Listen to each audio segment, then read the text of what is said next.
This 1775 Bible shows that March is actually the first month of the year, and Sunday, yes, you heard right, is the first day of the week. Take a look. And so this right here is the Bible from 1775 telling us at the time that we used to have 13 months. The first month of the year is March. Look at all the way to the end, guys. There's 13 months. 13 months. First day of the week, Sunday. Second day, Monday. Look at that. Seventh day or Sabbath, Saturday. This is the proof right here. I've always been a curious soul, but not in the way you'd expect from scholars or historians. My explorations take place from the comfort of my own home, often late into the night, guided by the soft glow of my laptop screen. This is how I ended up watching a video by Mark Pyers on his channel, Mark Inspires. What I discovered there sent me straight down a rabbit hole.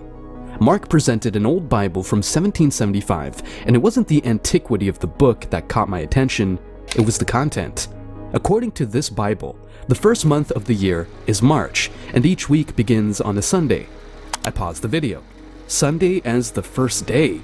March as the first month? That's not what any calendar I've ever hung on my wall has shown. The curiosity in me sparked. I wondered, if what I was looking at was true, why did everything change?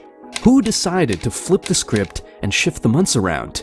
And why does it feel like we might be out of step with the rhythm that was once so ingrained in our culture that it was worth printing in the good book itself? It was like finding a piece in a puzzle that I didn't know was missing. The more I thought about it, the more questions arose. What if the holidays we celebrate, the ones we've been told were based on ancient traditions, were actually aligned with a different rhythm, one dictated by this forgotten calendar? Take Christmas, for instance, often said to be a rebranding of pagan festivities. If we were following this old system, where would that leave December 25th? Would it hold the same meaning if it didn't coincide with the winter solstice as neatly as it does now? Could this alternative arrangement of time affect not just holidays, but our everyday lives? I'm not an academic with a wall of degrees, but that night, I felt a responsibility to learn more. There was a sense that by understanding the past, by peeling back the layers of changes and adaptations, I might find something essential. Something about how we connect with the universe, with each other, and how we find our place within the cycles that govern our existence. And so, I began a journey, one not through dusty library shelves or ancient ruins, but through the digital realm of information, armed with a newfound determination. I was ready to see where this old Bible's tale would lead me and what it might reveal about the world we think we know so well. Discovering that Sunday might actually be the starting point of the week necessitates a serious reconsideration of cultural and religious norms. It presents the startling idea that the day we traditionally dedicate to rest and religious observance could indeed be Saturday. Such a perspective carries weighty implications for contemporary religious customs, hinting that widespread practices might not align with this historical viewpoint. Astrologically, the impact of such a shift cannot be understated. Each day's energies are traditionally tied to a celestial body, which, according to astrological systems, can influence human affairs. Misalignment between our constructed week and this celestial ordering might disrupt the intended flow of cosmic energies into daily life. For adherents of astrology, this calls into question the very foundation of their practice, suggesting a need for a thorough reassessment of how days and their corresponding planetary energies are observed and honored. This raises the fundamental question: who was it that altered the configuration of our week, thereby altering the fabric of our lives? The catalyst for such a change is not immediately evident. It may have been an incremental process influenced by the shifts in religious and secular authorities over the millennia, or it might have been an intentional move to distance contemporary practice from ancient traditions. One of the things Constantine did was because he wanted the pagans to worship God, Jehovah, was he moved the day of worship to the day of the sun, which is why we now worship on Sunday, because Sunday became a pagan day. One thing is clear: There seems to be a deliberate discrepancy between our current temporal structure and that of historical records, though the motivations behind this are still veiled in mystery. The departure from the calendrical structure as outlined in the 1775 Bible could imply that many facets of our daily existence are misaligned with both historical precedent and perhaps celestial design. This misalignment extends to significant dates of observance. The timing of festivities such as Christmas and Easter, for instance, might not truly reflect their original intent or season. Contemplating a realignment with this historic calendar suggests the possibility of returning to a way of life that is more authentic, perhaps closer to spiritual principles that have been overshadowed over time. It prompts us to consider whether a shift in observance to align with historical records could reconnect us to a spiritual authenticity that has been eroded. This discourse is not merely about adherence to religious rules or speculative astrological theories. It centers on our alignment with the natural and cosmic order that may predate contemporary calendars. Choosing to follow this route is about much more than date correction. It's a quest to uncover a harmony with the natural world that may have been lost. As we delve further into the contents of this ancient text, we have to wonder what further insights they may offer and in what ways these could revolutionize our current understanding of time, spirituality, and our place within the cosmos. This exploration is not only fascinating, but has the potential to be profoundly life-altering.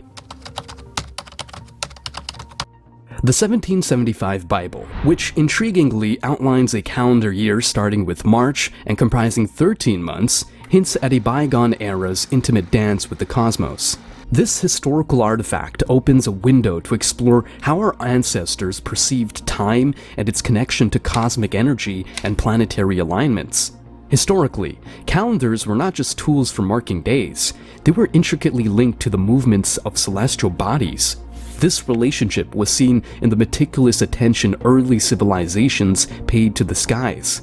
The enigmatic Stonehenge is a prehistoric testament to this, aligned with the solstices, points in the year that mark the sun's most extreme positions in the sky. In the context of the 1775 Bible, the shifted calendar may point to a forgotten alignment with natural cycles. If March marked the new year, it coincided with the vernal equinox, a time of balance when day and night are of equal length, symbolizing renewal and rebirth in many cultures. This could suggest a time when people were more in tune with the rhythms of nature, aligning their lives with the equinoxes and solstices which were critical to agricultural societies. The choice of a 13-month calendar could also reflect a closer alignment with lunar cycles. Traditional lunar calendars, used by cultures like the Hebrews, based their months on the moon's phases, resulting in a year of 12 or 13 months to maintain synchronicity with the solar year. This system is rooted in the observable energy shifts that accompany the transition from one lunar phase to another, which ancient peoples believed influenced agricultural and human cycles. Furthermore, planetary alignments have long been observed and respected. The 7-day week is an enduring legacy of such celestial considerations, with each day corresponding to one of the 7 classical planets known to the ancients. The 1775 Bible's depiction of Sunday as the week's first day underscores this connection, resonating with the sun's position of primacy in our solar system. The study of the calendar in the 1775 Bible might reveal more than a mere historical curiosity. It may uncover a lost understanding of time that honored cosmic energy more explicitly than our modern system. It opens questions about how this alignment affected societal behavior, religious observances, and the general worldview of the time. The blending of pagan traditions with Christian holidays is a topic that stirs much debate, especially when we delve into the origins of Christmas. To understand this amalgamation, we need to travel back to the early centuries of Christianity. It wasn't until the 4th century that the Church officially proclaimed December 25th as the birth date of Jesus, a date that conveniently coincided with the Roman festival of Saturnalia and the pagan celebration of the winter solstice. These festivals were times of merrymaking, social reversal, and, most importantly, celebrating the return of the sun, Saturnalia for the Romans and Yule for the Germanic peoples. The church's decision to place Christmas during this festive period may have been strategic, easing the transition for converts by allowing them to continue their traditional celebrations, now under a Christian guise. But the question remains, was Jesus actually born on December 25th? Historical and scriptural evidence suggests otherwise. The Bible does not specify a date for Christ's birth, and some scholars point to clues that indicate a spring birth. Shepherds tending to their flocks, which they did during lambing season, a time quite distant from the chill of December. Moreover, the choice of date for Easter, which follows the lunar cycle and the Jewish Passover, reflects a more astronomical and scripturally grounded approach to determining a significant Christian event. Why, then, did Christmas break from this pattern?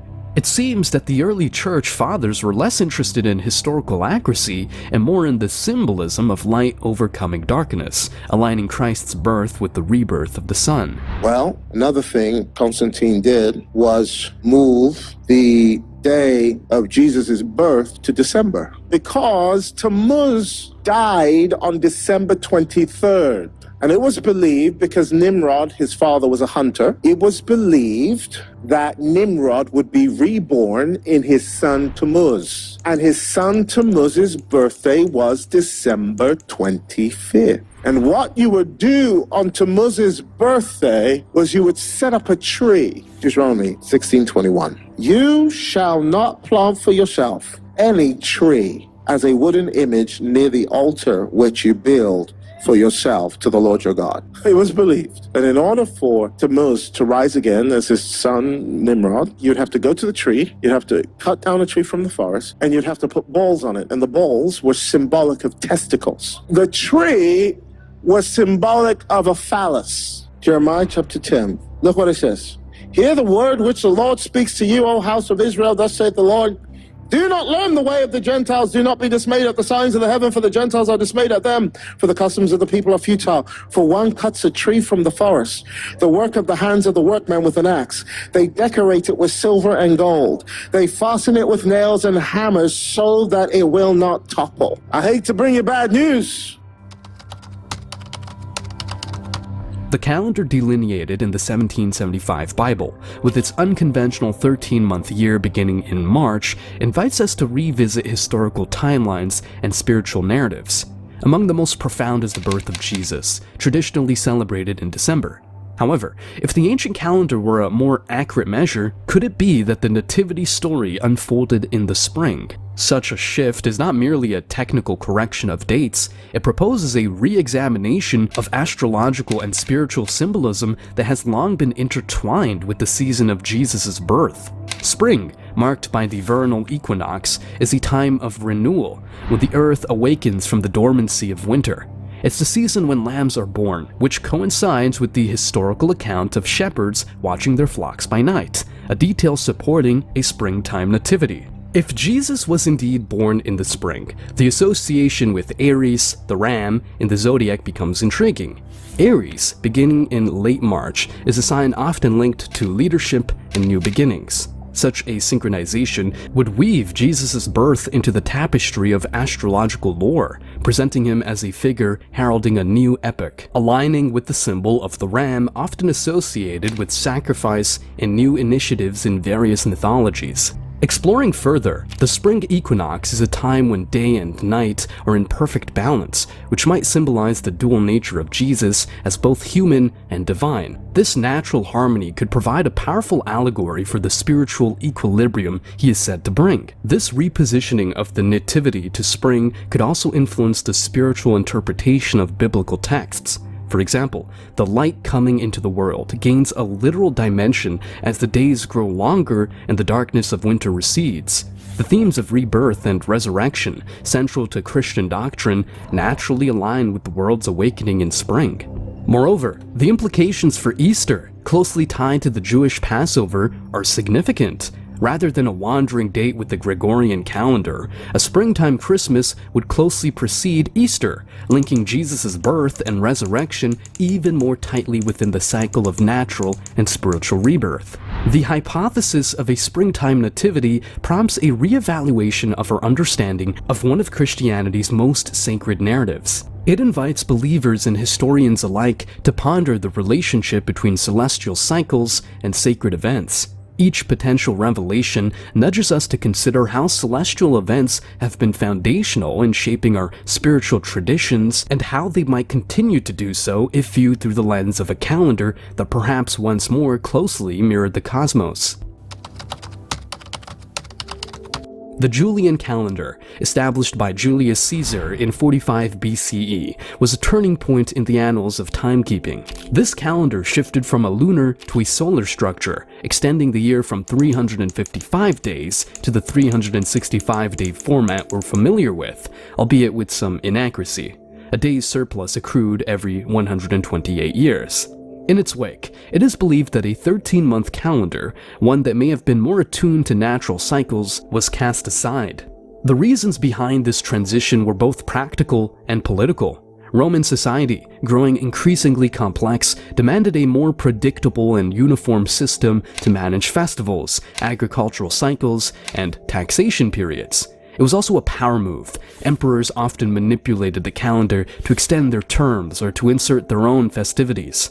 These changes, subtle at first, would ripple through time to become vast overhauls, with each successive power leaving its mark on how we measure our days. Why then did the 13-month calendar, which might have had a more natural alignment with lunar cycles, fall out of favor? The omission of this 13th month could be a lost connection to a time when the night sky played a more pronounced role in daily life.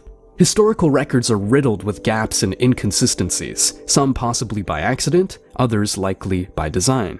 The transition from a 13-month to a 12-month year is muddy at best. There's a school of thought that suggests the church and ruling authorities intentionally steered away from lunar calendars to diminish the influence of pagan traditions, which were closely tied to the phases of the moon. The removal of the 13th month could also be tied to numerology. 13 has been viewed with superstition in various cultures. Its exclusion might have been a deliberate effort to avoid association with a number so often linked with bad luck, or with women's menstrual cycles, which were often viewed with fear or disdain. If indeed there was a 13-month calendar that reflected a more accurate cosmic rhythm, what were the implications of its abandonment? Our modern calendar is misaligned with the lunar cycle by nearly a day each month. Over time, this dissonance could lead to a societal disconnection from natural patterns, affecting agriculture, mental health, and spirituality. Religious festivals, many of which were once synchronized with celestial events, now float through the year, untethered from the rhythms they once celebrated. Christmas, Easter, and other holidays have been assigned fixed or fluctuating dates that may no longer correspond with the times of year they were originally meant to honor. The ripple effects of a calendar out of sync with the cosmos may be more profound than we realize. Agricultural practices that were once timed to the reliable rhythms of the moon now rely on the imperfect Gregorian calendar. This subtle shift may have gradually distorted our connection to the environment, leading to practices that are less sustainable and harmonious with the Earth's cycles. In spiritual terms, the impact is even more esoteric. If sacred days are misdated, the collective energy focused on these times might be akin to misdialed calls in the cosmic sense. Are prayers and celebrations reaching their intended spiritual heights, or are they somewhat off the mark? This isn't to question the faith or devotion of practitioners, but rather to ponder the power of collective consciousness and its relationship to the timing of sacred observances.